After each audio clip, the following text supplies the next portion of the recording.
Hello, respected viewers. I'm here talking about the situation in Ukraine. So it took the Russian army only about 36 hours to reach the outskirts of Kyiv. They tried to storm that Antonov air base, but it's unclear whether they managed to take it or not. They certainly bombed Borisipol airport, which doubles as an airbase just south of Kyiv. So in some ways, they've been performing quite well. Other people, like the UK Defence Minister, said the Russians haven't attained their objectives thus far. I mean, not winning the whole war, but to get to where you'd expect to be after about 36 hours. But then again, he would say that, wouldn't he? Because he's trying to bolster the morale of the Ukrainians, which doesn't appear to be terribly buoyant.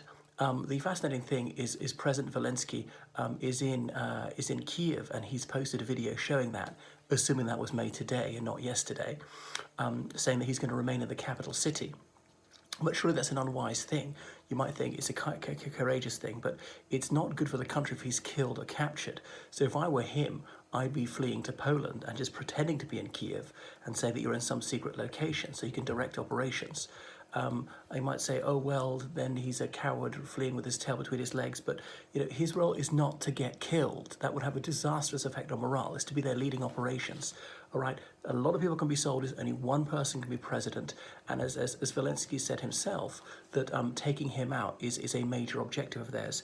Supposedly, the Russians have got a list of people who are going to be killed immediately, murdered, as in captured, unarmed, not a threat, and just killed. Others to be incarcerated, as in political leaders. So those who are not willing to be pawns of Putin.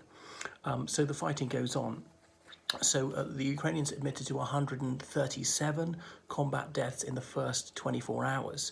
More civilian deaths, claimed to have killed at least 50 Russian soldiers. But I've heard people say that up to 450 Russian troops have been killed. I don't know if that's true or not.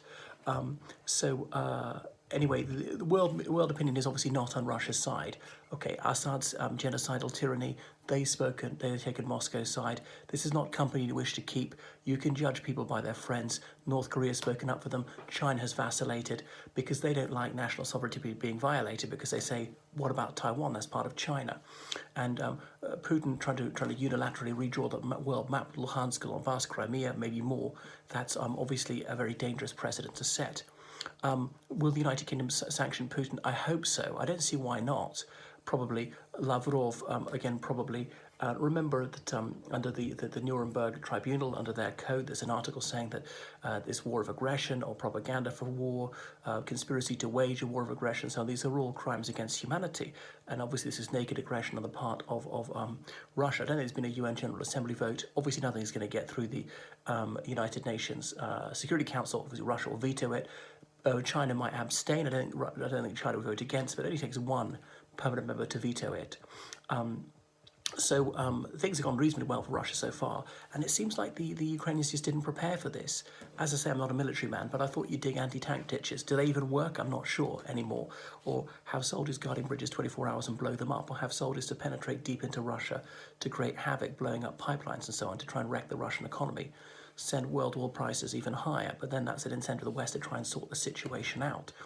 So this has cost Russia hundreds of billions of dollars, wiped off the stock market, the ruble losing value, but obviously Putin doesn't care about his people.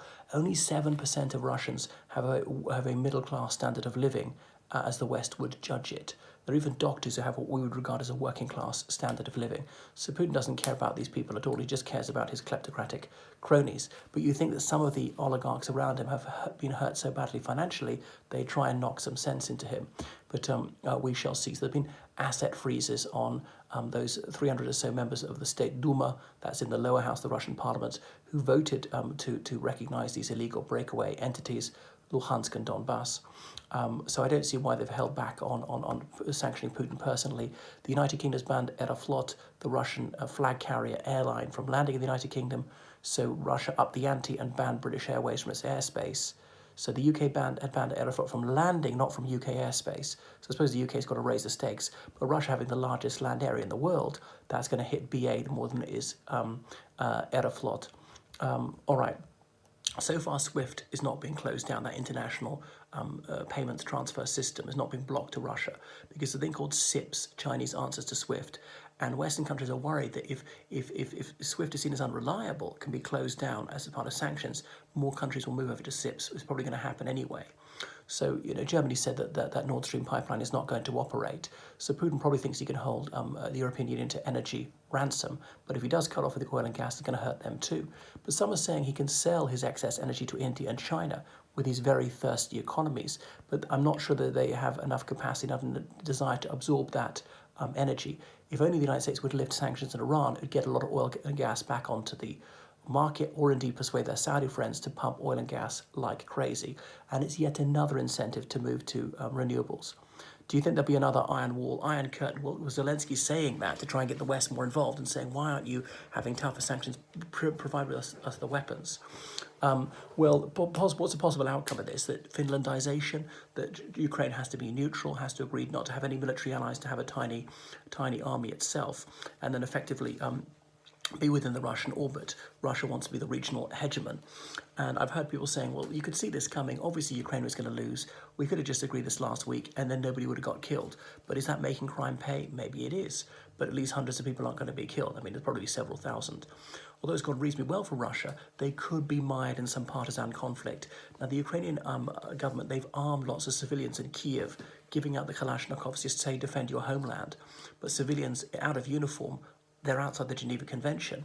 And so Russia will say, well, upon capture, they'll just be executed summarily because they're not fighting for a recognized army.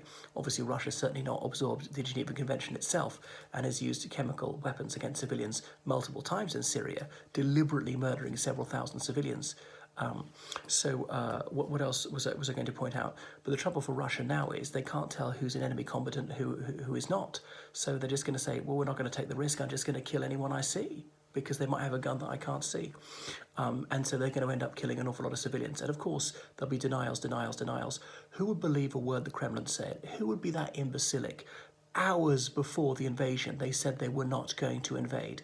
They said their massive military build-up on Ukraine's frontiers was not threatening to anyone. How utterly moronic, how utterly flagrant and shameless is that lie? People are trying to get out of Kyiv still. Over 100,000 people have left. I'm surprised it's not that many.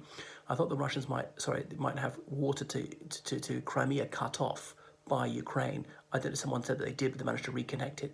Ukraine can you not just blow up the water pipes so they can't get any? Not that I want people in Crimea to die of thirst. You can try and drink fresh water, melt snow, but that might not be clean. It would give Russia a major logistical nightmare of trying to bring in enough drinking water and bring out excess population to places where there is drinking water. Anyway, so people have been stocking up on food. If we want non-perishable food if you're in Kyiv. And well, the thing is to run the bath and fill up any vessel you can with drinking water because water could be cut off at any moment. People are cowering in metro stations as makeshift bomb shelters. The Cold War era bomb shelters, they found many of them were sold off, are just uninhabitable. So Russia being kicked out of the Eurovision Song Contest, they're not going to be able to host the Euro final in St. Petersburg anymore. But this could turn into a partisan conflict, which could be costly for them. Russia wants to avoid fighting in cities. They do badly in cities, but they can't use their firepower and their mobility. It's obviously going to get ugly. So Putin, I think what he'd like to do is maybe a lightning raid, wreck Ukraine, then withdraw, a bit like he did in Georgia in 2008. He didn't get to the capital. So you punish them, you feel you've defanged them, and you've taught them a very healthy lesson. You've successfully intimidated other countries by knowing there's a reign of terror against you if you dare to act as a sovereign state as you're legally entitled to do. So Ukraine didn't try and dictate Russia's internal policies. Ukraine didn't say that Russia wasn't allowed military allies. So why on earth is Moscow entitled to dictate Ukraine's domestic policies? How can Russia possibly dictate whether Ukraine has military allies or not? Who's threatening to whom? It's the invaders. It's the aggressors are threatening to Ukraine. They outnumber the Ukrainian military 4-1. In heavy weapons, they outnumber them 10-1. So it's usually, this is as usual, this topsy-turvydom of Putinism, this flagrant lying, the big lie theory, these absolute whoppers of lies. The bigger the lie, the more people will believe it. And they've repeated that absolutely baseless accusation of genocide a few times without providing any particulars at all. Who in his right mind would believe such a flagrant liar as Putinocchio, who lies the way some people breathe? But even the devil can speak truth sometimes. when he said he wanted to demilitarize Ukraine. Well, that's certainly true. He defines his security as the insecurity of his neighbors, wants them to be vulnerable to him, utterly defenseless to his insensate, merciless brutality. Yeah, if Sweden, Finland, the Republic of Ireland, if we join NATO, that would be a standing rebuke to him. It should have backfired. I don't think Finland's going to end it. I don't see us in the Irish Republic ending our neutrality, or probably Sweden either. It'd be a good thing if we did. But there we go. It's all very sad. So I think the war will probably go on for a few weeks. And if Ukraine doesn't surrender, doesn't negotiate, it'll seem to be not really successful for him. I'm surprised the Ukrainians haven't got their special forces penetrating deep into Russia's enormous territory, blowing up installations. Not that I'm advocating for this. I'm very glad to be out of the war. I'd rather nobody got killed. But every single death is entirely Putin's personal responsibility. It was utterly avoidable, unnecessary, illegal. That's enough. Okay, all right. Goodbye, everyone. Thank you for watching. Please subscribe, and I look forward to donations. Toodaloo.